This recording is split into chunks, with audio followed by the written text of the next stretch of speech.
Ariel Helwani in Midtown Manhattan alongside the former UFC heavyweight champion Brock Lesnar, who of course will be a coach on the 13th season of The Ultimate Fighter, which premieres this Wednesday night beginning at 9 p.m. Eastern. And Brock, thank you so much for taking the time to join us. Thanks for having me on. Yeah, great to talk to you in person for the first time in a very long time. The first question, let's get it out of the way. I want to address it at the top. Everyone wants to know what happened to the beard. It wasn't just the most epic beard in MMA, one of the best in the world. Really. Winter time's over, and it had to go. So no, it was. I've been growing the beard the last few winters because of hunting season and fishing and so winter's just about over. I'm hoping one last snowstorm though, but no, we just had to take it off. So it won't be coming back for your next fight? I don't think so. No, I think it took me like 4 months maybe to grow, but no. I appreciate people enjoying the beard though. Yes, it was a phenomenon, and I predict that you being on The Ultimate Fighter will be a phenomenon. I think a lot of people are excited about this. And before we talk about that experience, I think we really need to start October 23rd, 2010. That's when you did lose your title to Cain Velasquez. Mm-hmm. A tough night for you. I'm sure you've been able to digest it since then. If you can, and look back what happened, what went wrong for you out there? Well, I just actually watched the fight a week ago, and wasn't sure how to approach it. And I think it boils down to last year I had a lot going on in my life. I fought through diverticulitis, made my comeback, fought Shane Carwin, and then fought Cain Velasquez. As I watched the fight, I could see that that there was probably I just wasn't able to overcome Cain's, I really don't know what happened. He beat my ass, that's what happened, if I put it that way. But it's one of those things. I don't like to lose, and you dust yourself off and get back on the horse, and here I am. I mean, it's been able to work out. I don't know how it worked. I'm fighting the guy that if I would have beat Cain, I'm fighting Junior Dos Santos. I'm doing the Ultimate Fighter. Somehow I was able to land on my feet throughout this, and I suffered a loss, but I'm learning a lot from it. I made some changes in my training camp, and you got to just evaluate things, and hopefully these things are going to make a difference. Do you still think about the loss? I think of how I can fix things. It's water under the bridge, but it's one of those things where I've got to be able to go back and look at it and analyze it. And as I analyzed the fight myself with my coaching staff, I didn't do so bad. I rushed the fight. I put pressure on it. It was totally different. I rushed things. Changed the game plan a little bit on the fly. Was trading punches with him, and I got hit with a punch that I couldn't recover from. And it's one of those things. That's fighting. It's a matter of inches, and especially when you're dealing with heavyweights. And guys in there swinging little gloves around. Somebody's going to go down. As you know, you're a hot topic in the sport. Anytime you do anything, it's major news. And after the loss, there was some speculation, rumors that you might be done with the UFC, that you were going to leave MMA. Was that ever the case? It really never crossed my mind. I mean, what people really don't understand is that last year I had a lot of things, that happened in 1 year. From being sick to being on my deathbed, having another child, fighting 2 title fights. I was completely exhausted. I needed to take a lot of time out and get away from the spotlight, and now I'm able to come back. I feel very refreshed, and it never really crossed. I had to go back and analyze what I really wanted out of life. It's not just fighting. Do I want to go out and risk getting severely injured? Why did the fight go the way it did? And all these things, If there's a lot on the line. You know, it's not just a title. I'm not fighting to be the champion. There's a lot of other things on the line that you put in store. You know, there's a lot of hard work, and I fight for my family, and I fight because I love it.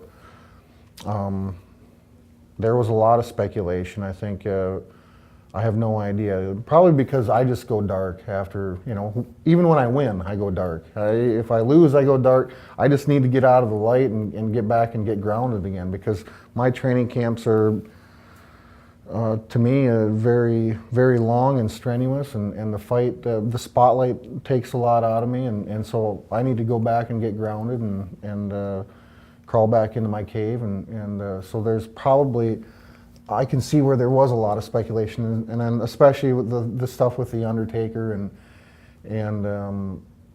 so there was probably, it's amazing how I don't even have to go and tell anything, and just close the door, and people will talk about me for months to come, and it's a good thing.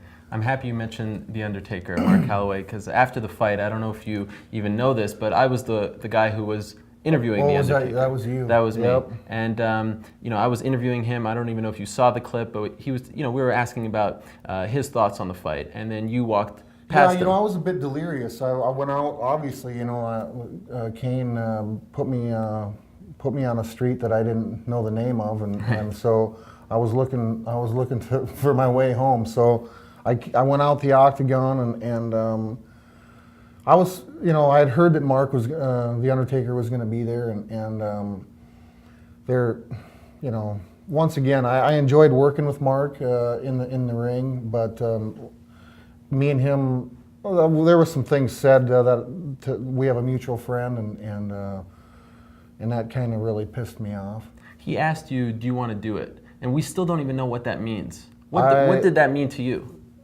It's one of those things where we've got a mutual friend, and I overheard some things that he said about me, and then I had a rebuttal to it, and he must have, our friend must have relayed the message to him, and he wasn't too happy. I don't know what he wants to do. Maybe he wanted to try to fight. I don't know if he was there. He was offering I don't you to know fight. if he was there to fight or what. He wasn't. Or if he was there to get some attention or what, I don't know. Did you feel it was a little disrespectful? I mean, you just fought in a title fight. You're obviously, like you said, you were trying to gather yourself, and then a guy who you have history with is essentially calling you out face to face. That not exactly the right time and place, wouldn't you say? The professional wrestling isn't. These guys were a part of my life years ago. And I think they see me having success outside of their universe that they can't do. Those guys, there isn't one other pro wrestler that can do and make the change like I did. So I think there's some animosity there from the professional wrestling aspect of things, because I can always go back and be a pro wrestler. They can't come and be an Ultimate Fighter, and so it's one of those things where I don't know what. You think they're jealous of you? I don't know. I really don't know, and I don't care. Whether for me, like I said, I was on a street that I didn't know the name of that night, and I was walking out, and I happened to see him standing there. And the last conversation I had with Mark was a year prior to that, and I heard that he had said some things about my life, and I wasn't happy with it, and so I had a rebuttal to it, and so. Part of me wasn't even conscious, when I walked out of the octagon. So, Mark, if he, Mark ain't got a shot in hell. I mean, if he wanted to make the transition against me, I'm up for it, But I mean, I'm with a company now that I'm with, and I don't even know where it came from. I was walking out, he was standing there. I was on a street that I didn't know the name of, and so that's what happened. It turned into it was talked about more than the actual loss. Yeah, ESPN everyone was talking about it. 4 million views on YouTube. Personally, I couldn't believe it, and everyone wanted to know if this was, because wrestling, MMA, they wanted to know, were the lines being blurred here, or was it in fact a legit beef? You are saying it is a legit beef, correct? It is. I'm not. I don't. It is a legit. I got a problem with him. Have you talked to him since? I have not. No. Any interest? I don't need to. I've got to. I'm focused right now on. I don't want to get caught up in any of this other stuff. I'm a coach on the Ultimate Fighter. I want my title back. I got to beat Junior Dos Santos and Cain Velasquez. I've got a lot. My hands are full right now, and so that's all I'm focused on right now. When Dana White called you up and said, "We want you to coach the Ultimate Fighter," what was your initial reaction? No. Why? I didn't want to. I'm comfortable where I'm at, and I didn't want to go to Las Vegas for 6 weeks. How much convincing did he have to do? Quite a bit. Are you happy you did it? I am now. Yeah, I am. So the experience was maybe a little more enjoyable than you had expected? Well, I think for me, I'm a guy that I don't like to be out of my comfort zone, and it was good for me to get out of my comfort zone. I discovered some things that I needed to discover in Las Vegas. And, can you elaborate on that?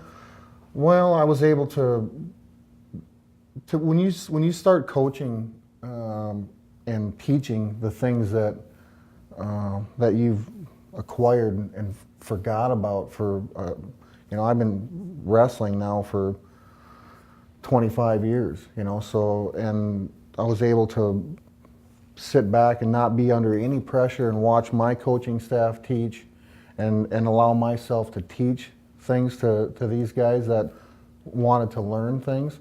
I was able to learn things, and so it was refreshing. It was outside of my environment.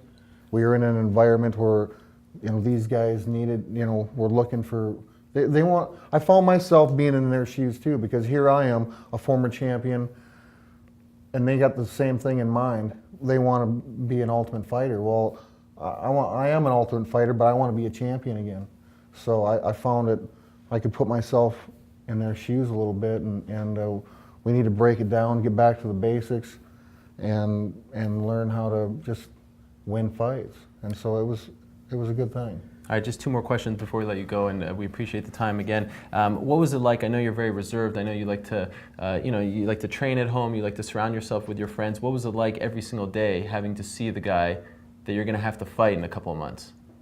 I don't have any beef against Junior, other than the mere fact that he's in my way to get a title shot. I didn't have much interaction with him. There was a few things, but I got to discover that, I got a read on a guy that deep down in my heart and soul and in my mind that I know I can beat. So it was a confidence thing for me to be around a guy like that, and every day, and I didn't feel threatened by him whatsoever. So it was a good thing. I was able to. I'll carry that over into my training and into the fight.